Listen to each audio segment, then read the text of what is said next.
आज स्वामी गोटे भल कम गोटे उपहार देली।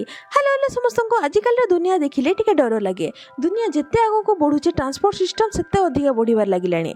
आ निरीह पशुपक्षी मानकर जीवन नेलानी। मो स्वामी कहते ऑफिस जीवा बेले प्राय समय रास्ता कड़े कहीं ना कहीं पशुपक्षी एक्सीडेंट हो पड़थिबार देखा मिले।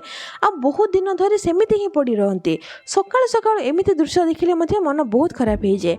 आज ऑफिस फेरिया बेले रास्ता मझिरे गोटे कुकुर एक्सीडेंट हो पड़थिबार देखिले से गाड़ी को अटकाई ताकू रास्ता कड़ को नहीं रखीदे और पत्र घोड़ेदेले जहाद्वारा आउ कहीं गाड़ी ताऊपर चढ़ी न पारू। एमती कम कलापर से गोटे निष्पत्ति नेले आज जेकोसी पशुपक्षी को रास्तार पड़ा देखिए ताकू निश्चित साहाय्य करेंगे। छोट हो पछे गोटे भल कमटे तो कले आपण मैंने पशुपक्षी को साहाय्य करूँ से सुरक्षा दिंतु। आउ मेन कथा है दयाकोरी गाड़ी धीरे चलातु। पशुपक्षी मान निजर भी ध्यान दिंतु।